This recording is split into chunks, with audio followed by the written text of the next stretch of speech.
previsión social es el conjunto de iniciativas espontáneas. Y cuando dice espontáneas, quizá quiere decir privadas y, digamos, no, o estatales, porque dice espontáneas o estatales. Entonces, en esa palabra espontáneas involucra todo lo que no es estatal, ¿verdad? Dirigidas a aminorar la inseguridad y el malestar de los económicamente débiles fuera de su trabajo. O sea, no en relación a las condiciones de trabajo, sino en su vida particular propiamente, ¿verdad? Obviamente su vida particular, digamos, es la repercusión de su condición laboral. Si tiene una condición laboral deplorable, pues su vida particular no puede ser muy buena. Y Cabanillas dice que el concepto del concepto de previsión social surge en dos significados. El primero, que por imaginar el porvenirse, que se adoptan ciertas medidas para ir tratando de enfrentar las condiciones que se presenten, ¿verdad? Y el segundo, que consiste en cómo sostenerlo, o sea, procurarse medios. Se está refiriendo a recursos, ¿verdad? Para sostener, hacerle frente a esos, digamos, a esa nueva empresa, a ese nuevo proyecto, porque no es una actividad que se vaya a atender un momento y luego se va a dejar. Sencillamente la previsión social se trata de crear ciertas instituciones para ir de alguna forma aminorando esas condiciones lesivas para cierto sector de la población. Obviamente el sector más perjudicado. No quiere decir que otros sectores no estén necesitados de la previsión social. En la medida en que se va desarrollando la previsión social, va cubriendo a otros sectores también, ¿verdad? Pero empieza prácticamente por el hecho de atender los que no pueden cubrir sus necesidades, ¿verdad? Otro autor que yo he usado mucho, que es Walker Linares, dice: enfoca su análisis en el conjunto de instituciones tendientes a hacer frente a los riesgos a que están expuestos las clases económicamente débiles. O sea, el enfoque propiamente de Walker Linares va un tanto orientado por lo que plantea Cabanillas. No solo es pensar qué cuestiones hay que hacer, qué cosas hay que cubrir, sino cómo cubrirlas. Entonces, en el caso de ella, está pensando en función de cómo sostener las instituciones, ¿verdad? Hay otro autor mexicano, Goñi Moreno, que precisa que sobre el hecho de la provisión se va dirigida al hombre y a su núcleo familiar. O sea, de la previsión social debe enfocarse a los núcleos familiares propiamente, ¿verdad? O sea, las necesidades no solo del trabajador o del jefe de familia, sino en sí a toda la familia, ¿verdad? Por ahí se debe dirigir la previsión social. Ahora bien, la previsión social es una preocupación que nace precisamente de la situación de empobrecimiento que se da en Europa con el desarrollo del capitalismo, la revolución industrial, porque hay demasiada gente que está en una condición muy deplorable, ¿verdad? Si ustedes habrán leído algo de Marx, ahí es donde aparece y se habla del lumpen del proletariado y el lumpen del proletariado. Y el lumpen del proletariado es la gente que realmente está en condiciones, ahí sí que totalmente deplorables, ¿verdad?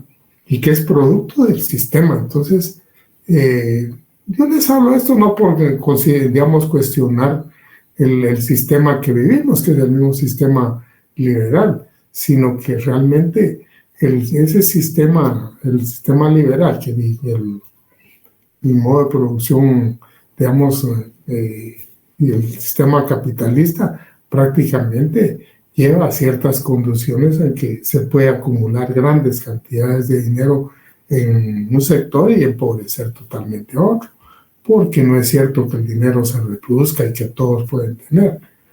Ahí sí que matemáticamente, si se acumula en un lugar, falta en otro, ¿verdad? Entonces, el tema es de que cuando, digamos, empieza a aparecer el, digamos, el Estado protector de ciertas clases de trabajadores, entonces empieza a aparecer una tendencia de ver cómo se va buscando mejorar las condiciones de algunos trabajadores, ¿verdad? Tal vez no trabajadores, sino alguna parte de la población. Ahora, el conducto, obviamente, para poder llegar a la población va a ser la relación de trabajo, porque es donde fluye el dinero, ¿verdad? Donde podría pensarse cómo es que se pueden crear ciertas instituciones. Y entonces se empieza a buscar qué necesidades son las que vinculan o afectan más a ciertos sectores de la población, ¿no? Y en lo sucesivo la previsión social empieza a trabajar y a presentar estadísticas de las sociedades para ver la agudización del problema, ¿verdad? Eh, no sé si ustedes lo crean, pero digamos, precisamente en esta etapa se da un tipo de, ¿cómo se llama?, de epidemia, pero digamos es una epidemia no estacional, sino una cuestión que se genera durante bastante tiempo en Europa, y es lo que le llaman la peste blanca. No es más que la tuberculosis, y la tuberculosis en ciertos sectores, precisamente de las precarias condiciones de vida que hay, ¿verdad? Entonces, ¿saben ustedes la idea de que empieza a haber también la preocupación de que la misma sociedad está matando a sus congéneres, ¿verdad? Y la misma humanidad prácticamente no tiene grandes expectativas de mantenerse en esa forma, porque va a llegar un momento que va a afectar a todos, pues, ¿verdad? Entonces empiezan a pensarse en formas de cómo resolver algunas situaciones.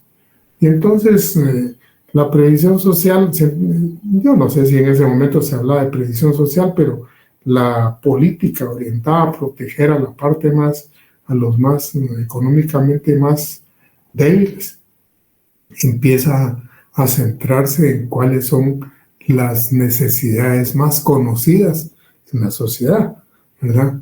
Y entonces, por ejemplo, aquí tenemos apuntadas algunas de las necesidades, digamos, que eran más, se presentaban como contingencias más que afectaban a la sociedad. Y entonces está la necesidad de asistencia médica, ¿verdad? No todo el mundo puede proveerse de una asistencia médica. Y entonces, ¿qué abarca la asistencia médica? Abarca la maternidad, abarca la atención de accidentes, la enfermedad común, ¿verdad? Esa es la asistencia médica. Y entonces se empiezan a formar instituciones orientadas, por ejemplo, a cubrir esas necesidades. Ahí donde está actualmente lo que es el jardín botánico, pero no sé si es a la vecindad donde está la Politécnica. Ahí hubo ¿cómo se llama?, un edificio que se llamó la Maternidad Joaquina, en tiempo de Estrada Cabrera. La mamá de él se llamaba Joaquina. Y entonces, ese era una institución que se creó para atender lo que era la maternidad en Guatemala, ¿verdad? O sea, atender esa necesidad, porque en ese momento, imagino que no estaban los hospitales como están. Imagínense ustedes que en ese momento no era ni el Estado el que atendía lo que es la salud en Guatemala, ¿verdad? Gran parte de eso era atendido por la iglesia. Y entonces, para que ustedes vean cómo, digamos, incluso nosotros fuimos de alguna manera influidos por ese tipo de cosas. Entonces, en Europa también se dan ese tipo de cosas, ver qué necesidades son más ingentes, ¿verdad? La vivienda. Y es que en el caso de Europa, digamos, a través de la revolución industrial, hay países que eran netamente agrícolas, así como el caso de Gran Bretaña, y Gran Bretaña se convierte en uno de los grandes productores de casimir y de seda, y a saber qué otras industrias, pero esas dos industrias sobresalen, porque si ustedes se recuerdan de la misma colonia de América, se llevaba la cochinilla que servía para teñir, ¿verdad? Después inventaron ellos algunos tintes ya de una forma química y entonces dejaron utilizar la cochinilla, pero digamos había otro tinte que daba un color verde, había uno que daba un color rojo, y entonces eso es parte de lo que Guatemala vendía. Seguramente en otros lugares les vendían otro tipo de material, pero para que ustedes se hagan la idea de qué tipo y qué cantidad de producción, digamos, importaban los países europeos que se estaban dedicando a ese tipo de industria, ¿verdad? Entonces, en el caso de Gran Bretaña, que había sido un país altamente agrícola, que muchas tierras de gente de la nobleza que, digamos, prácticamente no las usaban, las arrendaban a campesinos. Y entonces ahí se da una etapa en la que los nobles empiezan a expulsar a los campesinos arrendatarios y empiezan a criar grandes cantidades de ovejas para producir suficiente lana. Y entonces, parte de eso y parte de que la industria se da a nivel urbano, empieza a acumularse gran cantidad de gente en las ciudades, ¿verdad? Y las ciudades obviamente no, en ese momento menos no están preparadas para recibir tanta gente. Entonces, aparte de que hay gran necesidad de vivienda, las condiciones de vida eran muy malas, pues entonces la vivienda en sí en general se vuelve como una necesidad. Y hasta el día de hoy, para muchos países, la vivienda sigue siendo una necesidad, ¿verdad? Tal vez unos países menos que otros. Los países, digamos, que tienen mayor crecimiento de población, tienen más explosión demográfica, tienen más necesidad de vivienda, ¿verdad? Porque su población prácticamente cada vez se multiplica más. Y entonces, digamos, es una necesidad latente. Guatemala, por ejemplo, ha hecho varios programas de vivienda, y no solo en los últimos años, sino desde hace mucho tiempo. En 1952, por ejemplo, entregaron un proyecto que era la colonia La Betania, y por esa época en la zona 5 también hay otras casas que son de ese tipo de proyectos. En la actualidad, mira, todo eso está dentro del área urbana, pero en aquel tiempo no estaba en el área urbana, sino que estaba bien lejos, ¿verdad? Y todavía cuando yo era todo, por ejemplo, La Betania, solo un ingreso tenía por la zona, por las colonias de la Quinta Samayoa y la Castillo Lara. No existía ni Caminal Buyú ni nada, ninguna de esas colonias. Una sola carretera llegaba hasta Betania, entonces Betania se quedaba lejísimo. Pero, digamos, les cuento eso para que ustedes tengan ideas que proyectos ha hecho el Estado. El tema es de que, digamos, se han hecho algunos proyectos y ahí se han quedado, no han ido multiplicándolos. Y no se han ido multiplicando muchas veces por los malos manejos que se dan en las instituciones, ¿verdad? Pero eso, el tema de la vivienda, pues hay una necesidad también, no de ahorita, sino desde aquella época, ¿verdad? La preparación para el desempeño laboral. Esa es una cuestión muy importante porque normalmente, digamos, en el caso nuestro, digamos, me refiero a la población que está aquí en la reunión, digamos, todos tenemos un nivel de una preparación a nivel medio y luego buscamos una preparación superior, ¿verdad? Para desempeñarnos. Pero incluso en el mismo caso nuestro, en algunos casos, hemos tenido la oportunidad de ser obreros. Yo fui obrero. Y les digo, digamos, uno empieza a trabajar en lo que puede, pues, y ahí va aprendiendo. Es cierto que en Guatemala está regulado el trabajo de aprendizaje, pero no se utiliza de una forma adecuada, sino que se utiliza para pagarle menos a los trabajadores.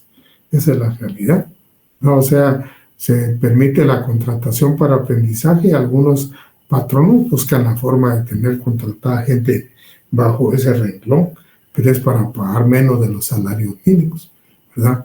Sin embargo, uno cuando empieza a trabajar, pues tiene que aprender a aceptar ese tipo de consideraciones. Y en la medida en que va aprendiendo el trabajo que se hace, pues va aprendiendo un oficio, ¿verdad? En la actualidad, digamos que se ha ido industrializando, incluso Guatemala ya no se puede decir que alguien vaya a aprender todo un oficio, no, aprende a hacer lo que hacen en la fábrica donde trabaja, ¿verdad? Entonces, la preocupación que les cuento yo de Guatemala hoy, traslaela a ustedes a la época de la revolución industrial y toda esta etapa que vino después. Es una situación similar, ¿verdad? Entonces, una de las cuestiones es preparar a la gente para el desempeño laboral. En el caso nuestro, digamos, las cuestiones estas se centran en dos cosas. Lo que le llaman la educación, que se considera de primero a sexto grado de primaria, que supuestamente le da a la persona los elementos necesarios para poder leer y poder en un momento dado tener una orientación sobre muchas cosas. Y luego ya la instrucción que empieza desde que uno se va preparando para desempeñarse en determinada actividad. Y esa preparación pues puede ser, digamos, a nivel de oficinesco, o puede ser a nivel de obrero, pues, ¿verdad? Entonces ya en aquel momento se empieza a hablar de ese tipo de necesidades. Si lo resolvieron en aquella ocasión, no lo sabemos, ¿verdad? Lo que sí sabemos es que en el caso nuestro se han ido creando ciertas instituciones que tienen como finalidades la creación de fuentes de trabajo, ¿verdad?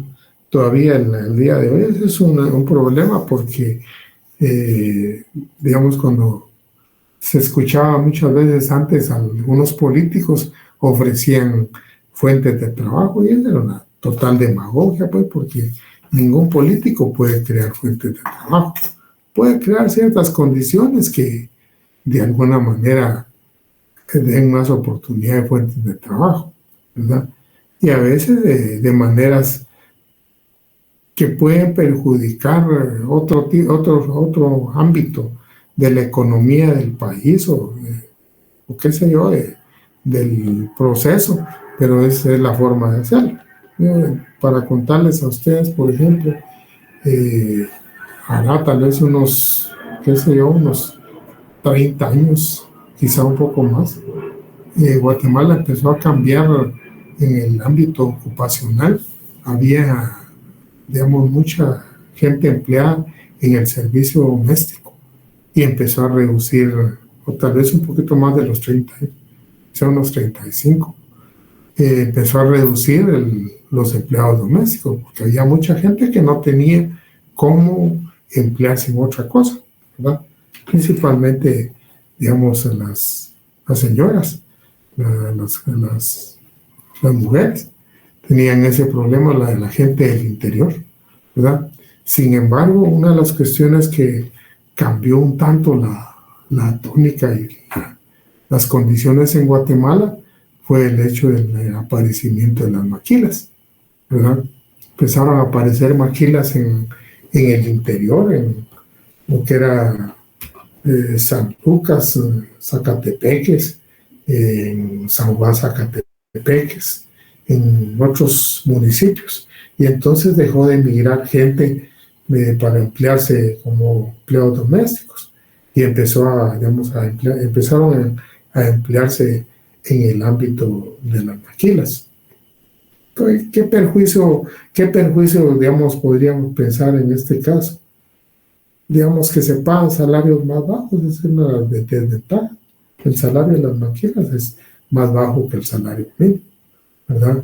Y no es de ahora, pues es de hace rato, que el Estado deja de percibir ciertos impuestos también es otro perjuicio, porque para atraer a esas empresas se les da una exención durante unos 5 años o a veces más de un montón de impuestos. Entonces, digamos, para que puedan, digamos, les resulte atractivo venir a poner fábricas acá, ¿verdad? Eso es como lo resolvemos en la actualidad. Si ustedes se dan cuenta ahí en forma inmediata, digamos, hay, digamos, ciertos efectos negativos. Uno, la baja de salarios, y la otra, que el Estado, digamos, deja de percibir impuestos, ¿verdad? Pero hay otro montón de cosas y eso no es algo que yo me voy a inventar. El hecho de que ustedes habrán oído alguna vez que se fue a una maquila y le quedó debiendo a todos los trabajadores. Y lo único que dejó, algunas máquinas ahí que ya no sirven. Entonces, o sea, ese tipo de cuestiones, ¿verdad? Si eso lo miramos al día de hoy, imaginen ustedes en aquella época que no se había inventado ese tipo de formas de producción, ¿verdad? Licenciado, buenas tardes. Buenas tardes. Para comentarle, fíjese que yo trabajé en una fábrica de ropa hace aproximadamente 34 años. Y fíjese que lo que empezaron a hacer en la fábrica ahí fue que empezaron a cambiar de nombre cuando se llegaba el tiempo de la gracia de los impuestos. Entonces, en una temporada hubo un poco de problema con los compañeros de trabajo porque se cambiaban de nombre de la empresa y retenían también el tiempo que llevaba uno, ¿verdad? El tiempo de laborar.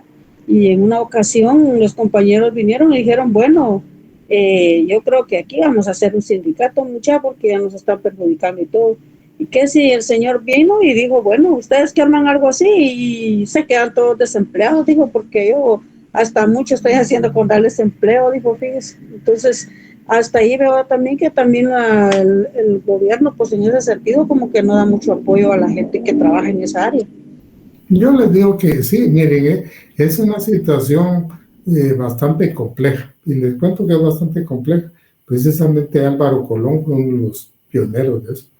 El tema es de que, digamos, a las empresas de las maquilas se les da mucha flexibilidad para atraer ese tipo de inversiones del exterior, ¿verdad? Lamentablemente Guatemala no tiene, digamos, de parte de la burguesía guatemalteca, digamos, no es tan fuerte, que le dijera yo, su impulso de industrializar Guatemala.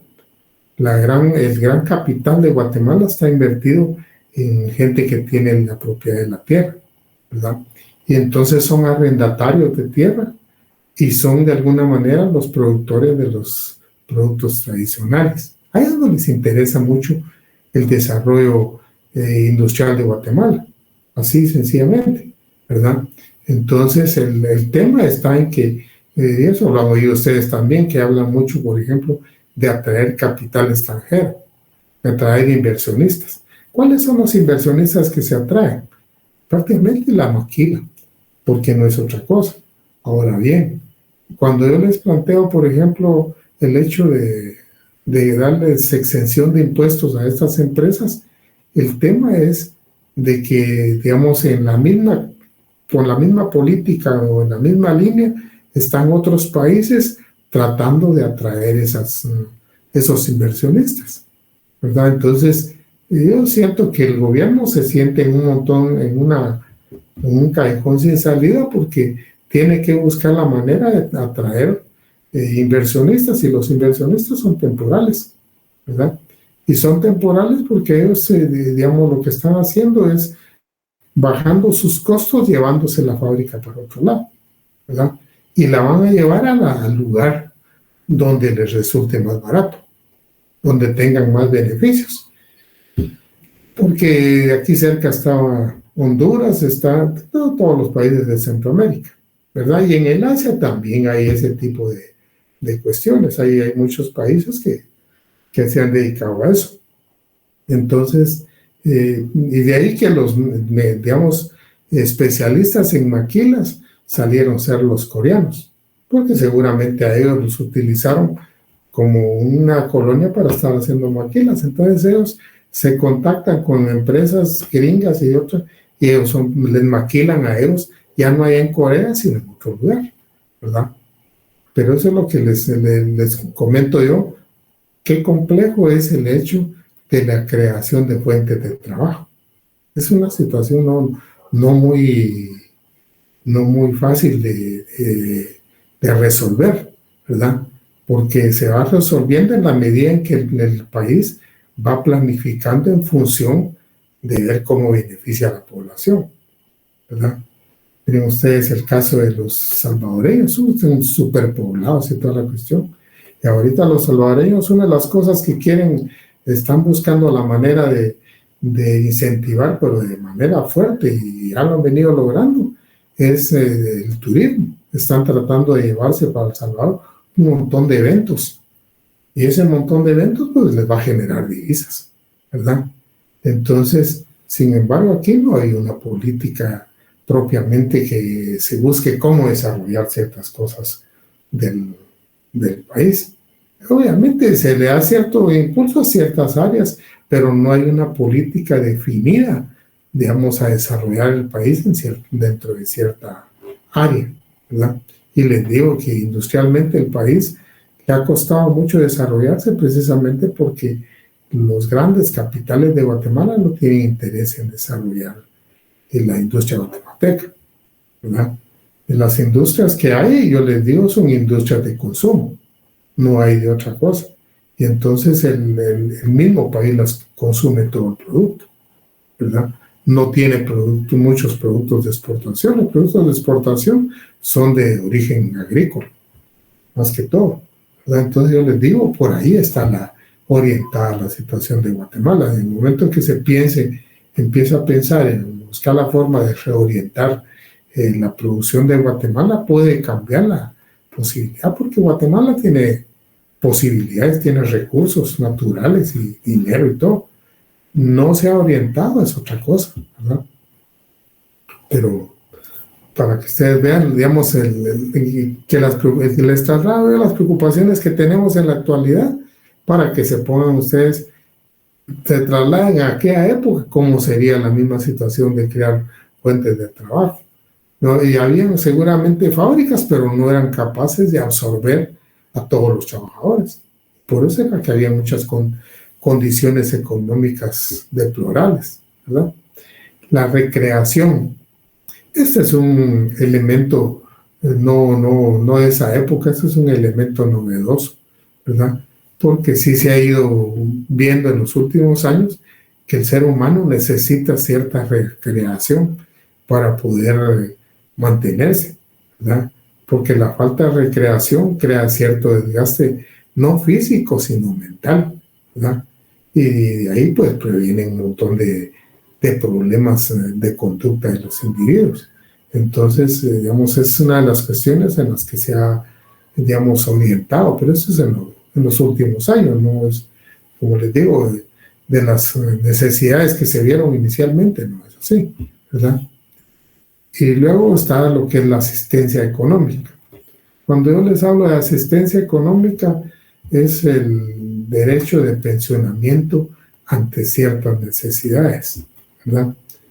Háganse ustedes la idea que el pensionamiento, digamos, ante ciertas necesidades, no es una cuestión que haya nacido hace mucho, ¿verdad?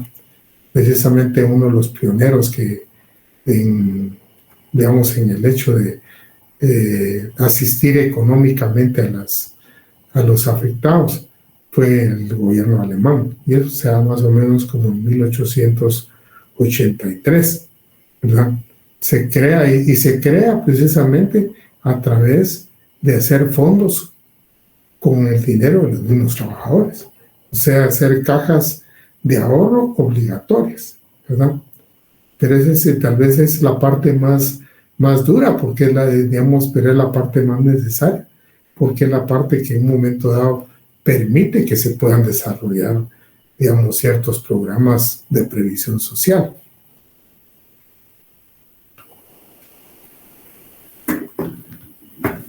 Ahora, si hablamos de antecedentes de la previsión social, Yo de lo que he leído por ahí, es de que los antecedentes más o menos se remontan a la etapa de la Baja Edad Media, de entre el siglo XII y el siglo XV más o menos, cuando empieza Europa a abrirse al aspecto del comercio, ¿verdad? Europa, digamos, toda la vida vivieron en guerra unos pueblos con otros, y entonces a veces había ciertas incomunicaciones. Los imperios que hubo permitían la comunicación de los estados a través de la imposición de los imperios, ¿verdad? Pero cuando esos imperios de alguna manera sucumbían, quedaban, digamos, muchas regiones en poder de algunas personas y de algunas autoridades y otras en otras, y la comunicación se perdía muchas veces, porque no era tan fácil pasar de un lado a otro, ¿verdad?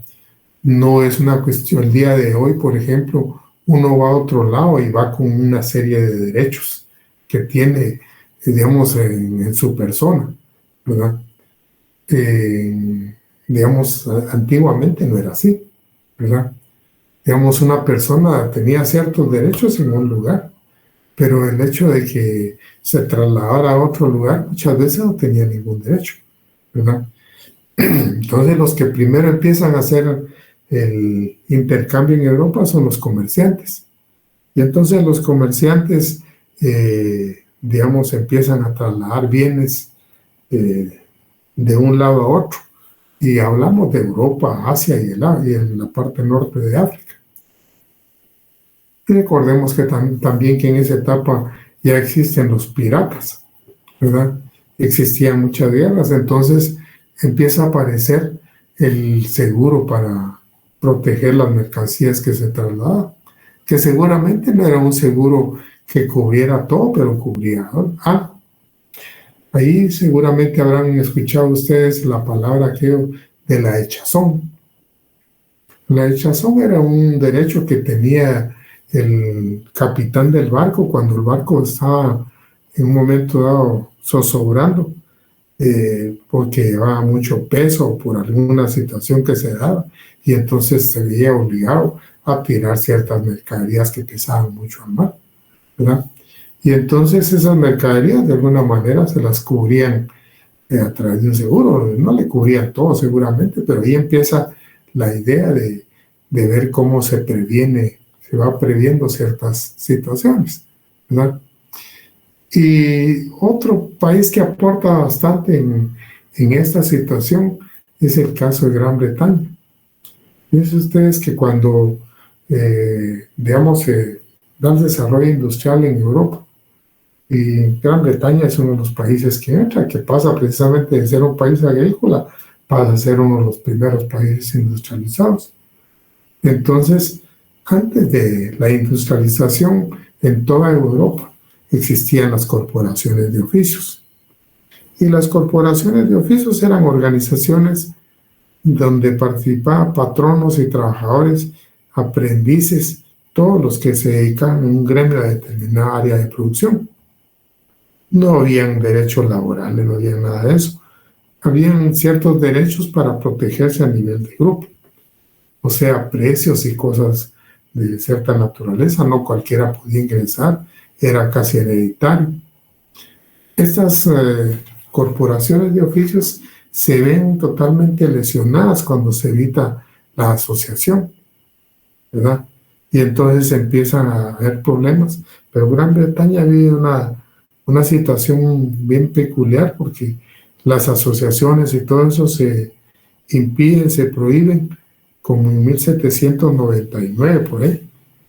Y ya para 1824, 1826 por ahí, ya se había permitido que los trabajadores se medio organizaran, ¿verdad?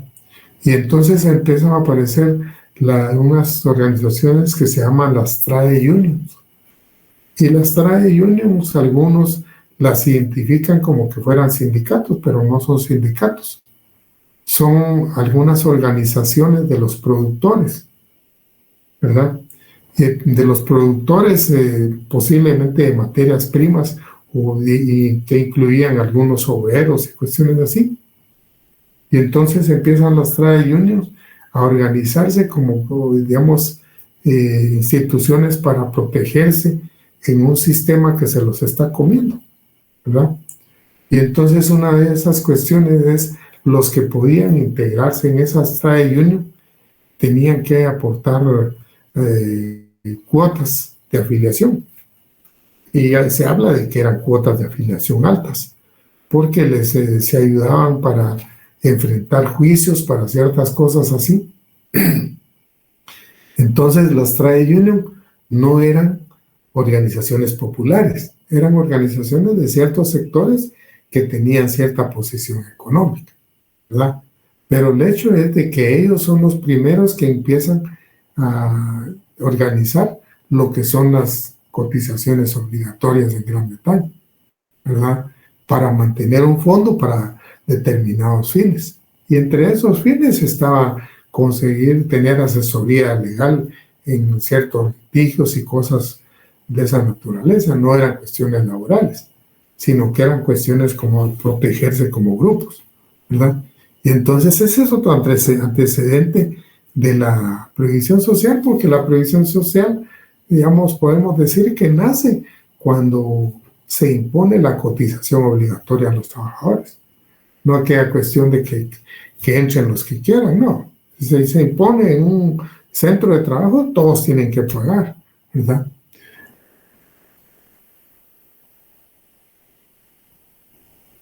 Vamos a ver qué sigue. Bueno, entonces el tema es de que, digamos, las necesidades tal vez más urgentes, se habla de lo que es la atención médica. Y entonces se empieza a ver, cuando el Estado, en algunos estados empiezan a atender a los trabajadores o ciertas necesidades de tipo sanitario, aparece otra corriente, y es la atención que para ciertas cosas da el Estado con fondos públicos, ¿verdad? Y eso se llama asistencia social. Y, digamos, cuando empieza a aparecer en otros grupos que cotizan para mantener, apoyarse en un momento dado, eso se va considerando como seguridad social, ¿verdad? En un momento dado, esa seguridad social involucra también a patronos, ¿verdad? A patronos del mismo Estado, pero es en la medida en que el Estado, digamos, va asumiendo una política más protectora del trabajador, ¿verdad?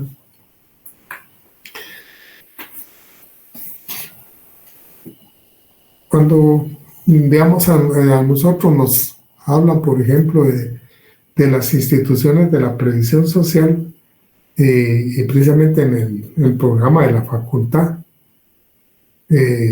digamos, refiere a algunas ya específicamente, y van a ver ustedes que se repiten como hablando de los campos de necesidad o del campo de la previsión social, ¿verdad? Y entonces habla de la educación y de la instrucción, ¿verdad? Se habla de la colocación y lucha contra la desocupación y lo que es la cesantía. Y en este caso, digamos, modernamente, digamos, ya pasado el tiempo, se habla de la educación, por ejemplo, lo que yo les decía, lo elemental para que la persona tenga conocimientos básicos para poder desarrollarse.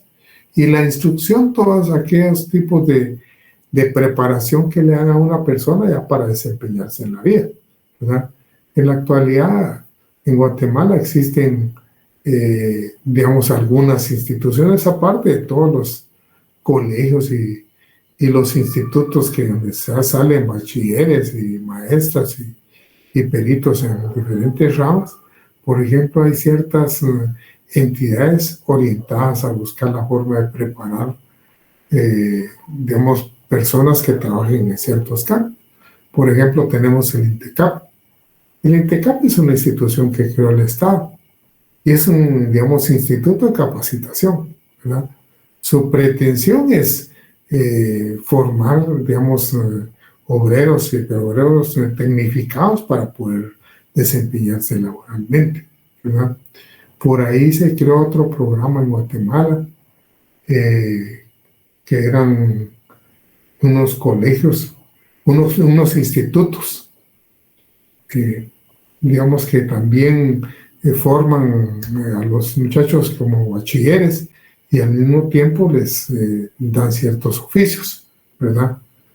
Hay uno aquí en la zona 6, ahorita no se me da el nombre de esos institutos, pero hasta en la Constitución está creado, por ejemplo, el ICTA, el Instituto de Capacitación Agrícola, que está en Bárcenas. Ese es un instituto que existe hace muchos años. Yo no les podría decir desde cuándo, porque yo era niño y ya existía algo que se llama el ICTA, ¿verdad? Entonces, ahí propiamente la idea era tecnificar la producción agrícola, o sea, crear personas en el agro tecnificadas, ¿verdad? Y en ese sentido podemos decir por dónde va la instrucción, pues preparar gente para que se pueda desempeñar laboralmente. En cuanto a la colocación, en el caso nuestro, ¿verdad? Y de alguna manera que está avalado por la OIT, digamos, se habla de la lucha contra la desocupación desde desde tres enfoques, ¿verdad? Uno, desde el punto de vista de la colocación, directamente la vinculación obrero-patronal, o sea que los patronos a veces sacan ciertas ofertas de trabajo y allá va digamos, a revisar, a proponer, a ver si lo contratan a uno, ¿verdad? En la actualidad las formas han ido cambiando. Les cuento, hace muchos años era en la prensa, a través de anuncios clasificados se publicaba. Esa es la primera forma de colocación, ¿verdad? Otra forma de colocación es la que de alguna manera trata de desarrollar el Estado a través de una oficina que se llama Oficina Nacional del Empleo del Ministerio de Trabajo. Pero como les comentaba yo, digamos, su función en este caso lo que hace es contactar patronos y de alguna manera servir de conducto para vincular a esos trabajadores. No tiene una labor muy fuerte. Esa misma labor han desarrollado ocasionalmente las municipalidades a veces, que se contactan con los empleadores y también hacen ferias del empleo, ¿verdad? Y también se habla de la colocación, digamos, que se da a nivel de agencias de colocación.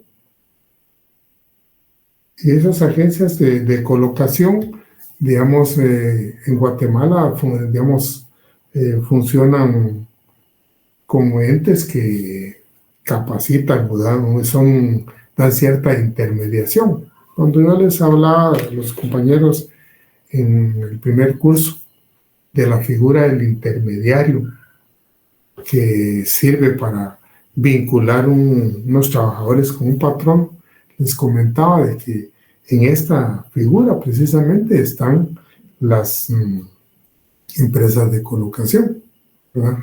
Y fungen como intermediarios realmente, porque, digamos, ellos lo que hacen es, digamos, boletinar ciertas oportunidades de trabajo, y lo que hacen es tener bancos de datos de trabajadores y vincularlos a las empresas. Y hay otra que nosotros aquí en Guatemala pues no aplicamos, no la utilizamos, que se utiliza nada más en los países que tienen una sindicalización obligatoria. Es el caso de la contratación a través del sindicato, ¿verdad? Si ustedes se recuerdan, por ejemplo, cuando yo les hablaba del contrato colectivo de trabajo, y que lo tenemos regulado nosotros en nuestra ley, precisamente sirve para eso. En países que tienen una sindicalización más fuerte, son los sindicatos los que a través de ellos el patrono contrata una buena cantidad de trabajadores. Yo les comentaba en aquella ocasión que es el sindicato de no solo el móvil para contratar a los trabajadores, sino el responsable de la contratación, ¿verdad? Y vimos varias cositas que se daban alrededor del contrato colectivo de trabajo, que variaba totalmente el contrato individual de trabajo, porque ahí sí tenía un protagonismo el sindicato. Pues ese es, digamos, esa contratación, como les digo, se da en esos países. En el caso nuestro no se da esa posibilidad, ¿verdad? Solo podemos hablar de la contratación directa por el patrón o la que se da a través de las agencias de colocación, y la que se da a través de las, digamos, entes públicos, como son las municipalidades y el ministerio, ¿verdad? La habitación de los trabajadores.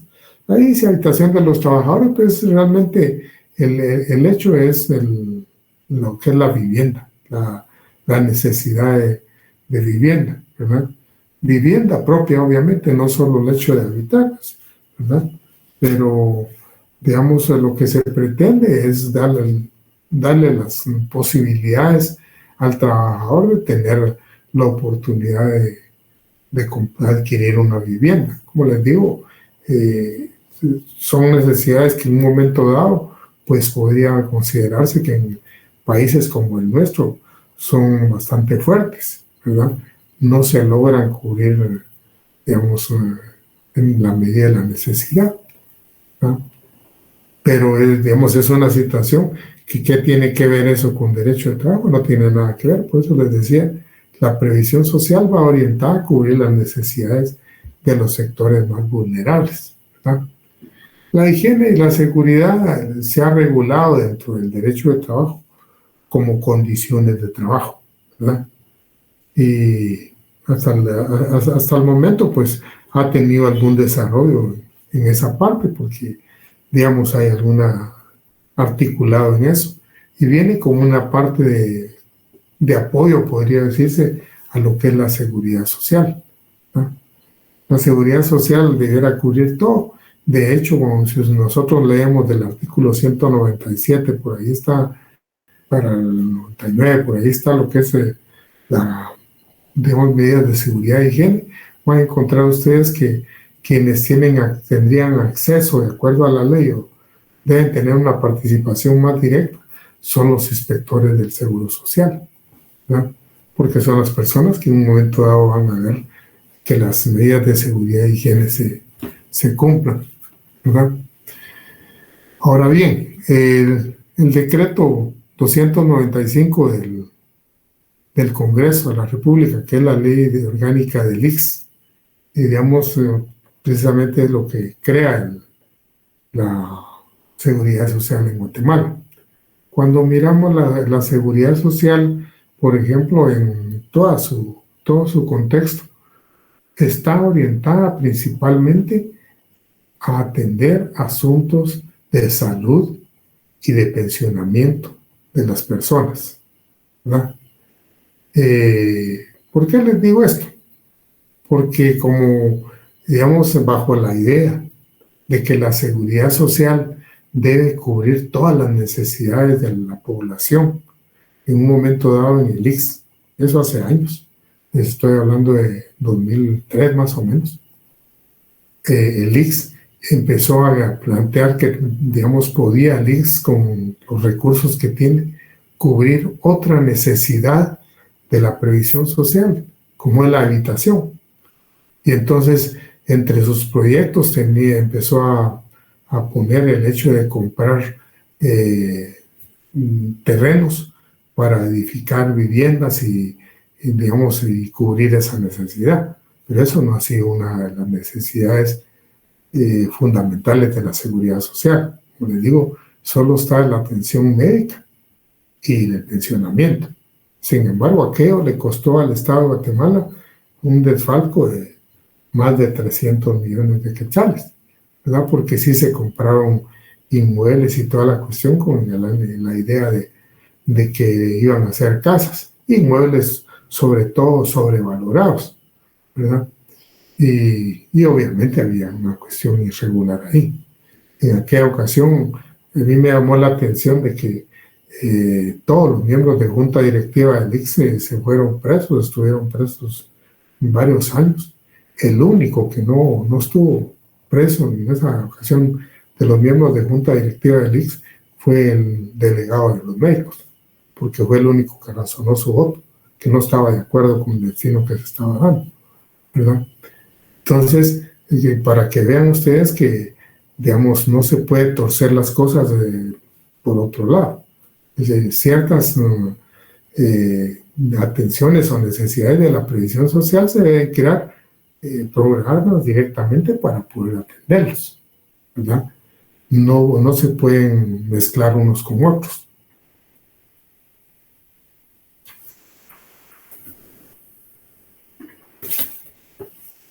En 1883, como les decía yo, el gobierno alemán emitió la primera disposición que creó la aportación obligatoria. Y eso se toma como el punto de partida de lo que es la previsión social. Porque la previsión social, digamos, es algo que se autosostiene.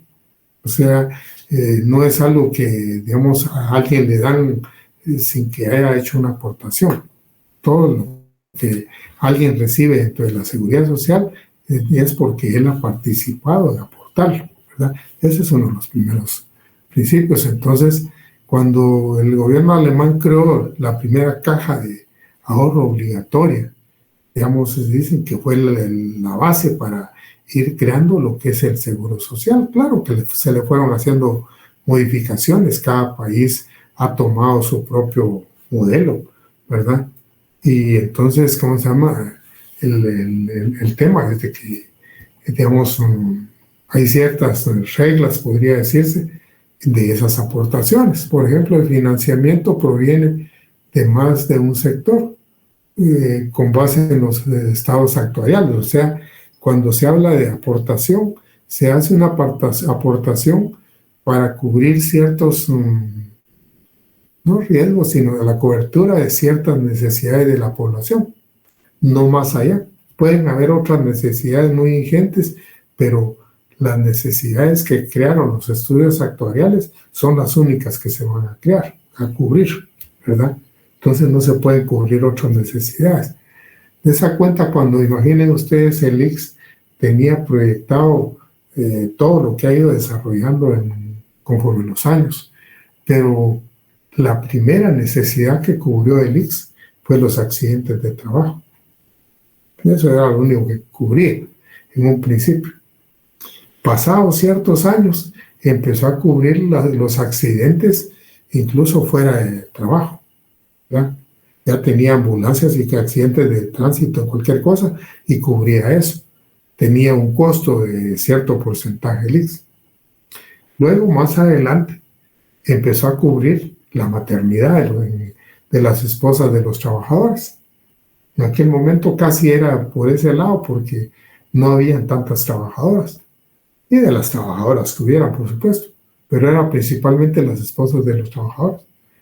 Subió otro poco el aporte del ICS bajo algunos estudios actuariales y entonces vieron que podían cubrir eso, ¿verdad? Con un poquito de más cobertura.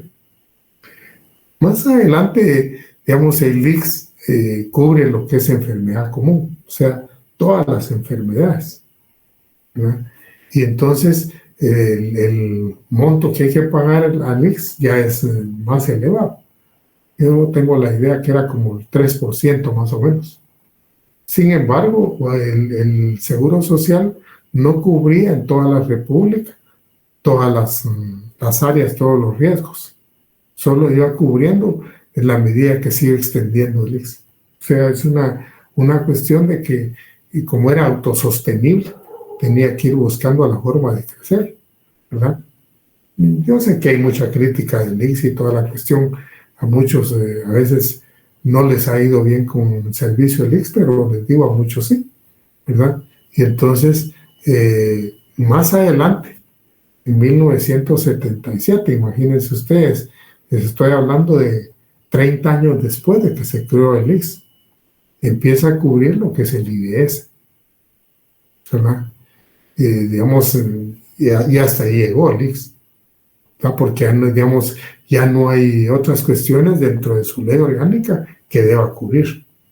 Pues les cuento yo, cuando pretendieron inducir al ICS por otro ámbito, que aunque era de previsión social, no era de su campo, ahí realmente desde ahí hicieron alguna cosa irregular, ¿verdad? Aparte de los negocios que se hicieron, ¿no? La afiliación es obligatoria, o sea, si alguien en una empresa, digamos, cubren a uno, cubren a todos, ¿verdad? Las cotizaciones son administradas conforme a determinadas políticas para que se cumpla el fin creado. Vean, cuando en el caso del ICS, normalmente es un ente, igual que sucede en Guatemala, en todas partes del mundo, son entes muy atractivos para aquella gente que anda viendo cómo se queda con lo que no es de ellos, porque son entidades que manejan cantidades de dinero bastante elevadas. Y manejan cantidades bastante elevadas porque tienen que cubrir riesgos a largo plazo. Entonces tienen que tener guardado para cubrir todos los riesgos. Y entonces el ICS, por ejemplo, no puede hacer inversiones de todo ese dinero ni en bienes muebles, ni en otro tipo de inversiones. Solo lo puede hacer invertir en certificados a plazo fijo, para que, digamos, pueda retirar dinero en el momento que necesite, ¿verdad? Y que de alguna manera los réditos le puedan incrementar el capital que hay, ¿verdad? Entonces, hay la unidad administradora de eso. En un momento dado, no es la junta directiva del ICS, sino que hay otros entes que ven el manejo de eso, ¿verdad? Dice, los fondos que se utilicen para las determinados fines deben invertirse en cuentas de ahorro, lo que les había dicho. Para tener derecho a los beneficios deben cumplirse los requisitos, ¿verdad? O sea, si no se cumplen ciertos requisitos, por más que esté al margen, no es una cuestión que si la normativa no le da el derecho, no se lo da, porque debe cumplir todos los requisitos. El monto aportado y prestaciones guarda relación. O sea, a nadie le van a dar una prestación más alta de lo que, digamos, ha sido su aporte. Y las aportaciones tienen destinos diferentes, ¿verdad? Con eso, digamos, tenemos una idea de por dónde va la parte más desarrollada de lo que es la previsión social. Hay algo adicional que les quiero comentar, y se los quiero comentar porque les quiero pedir algo para el próximo día de clase.